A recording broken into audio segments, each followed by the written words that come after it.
And new tonight, I just got my hands on this letter from the Trump administration and the Department of Education. It orders all colleges and K-12 schools to end diversity, equity, and inclusion programs and initiatives, or they run the risk of losing federal funding. Take a look. The letter was sent last Friday on Valentine's Day. It says, quote, the Department of Education will no longer tolerate the, quote, overt and covert racial discrimination that has become widespread.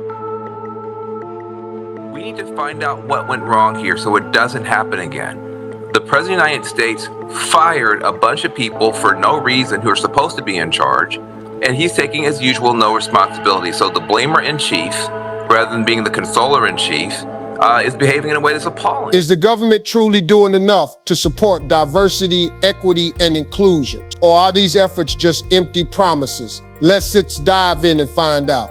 Diversity, equity, and inclusion. DEI are more than just buzzwords. They're essential for a fair and just society. Yet while governments claim to champion DEI, there's often a disconnect between policy and practice. On paper, initiatives look promising. In reality, they frequently fall short due to lack of funding, poor implementation, and minimal community engagement. Many programs feel performative rather than transformative, leaving marginalized communities skeptical. Without tackling systemic issues at their core, these efforts remain surface level, failing to drive real change. Real-world results, a mixed bag. Some government-led DEI programs have seen marginal success, such as diversity training for employees and inclusive hiring policies. However, critics argue that these measures are often too basic, lack enforcement, or fail to address deeper systemic discrimination.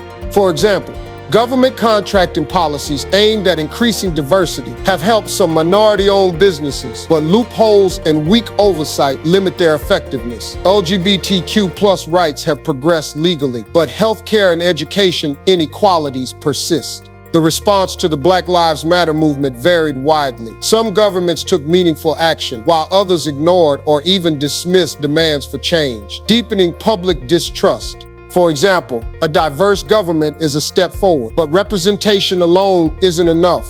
Real progress demands a fundamental shift in governance, ensuring DEI is embedded in every policy decision. That means listening to communities, not just issuing statements, prioritizing equity in lawmaking and budget allocation, holding institutions accountable for measurable change. A glimpse of this potential was seen during the COVID-19 pandemic, where governments prioritized aid for vulnerable populations. This proved that when there's genuine commitment, policies can be inclusive and impactful, but sustained effort, not crisis-driven action, is what's truly needed. For example, despite the shortcomings, government support for DEI matters, but policies must move beyond optics and deliver tangible outcomes. The power to demand that change lies with us by staying informed, pushing for action, and holding leaders accountable. What do you think? Is the government truly supporting DEI, or is it all just talk? Drop your thoughts in the comments below, and if you want more deep dives into the fight for equity, check out our next video on the power of allyship.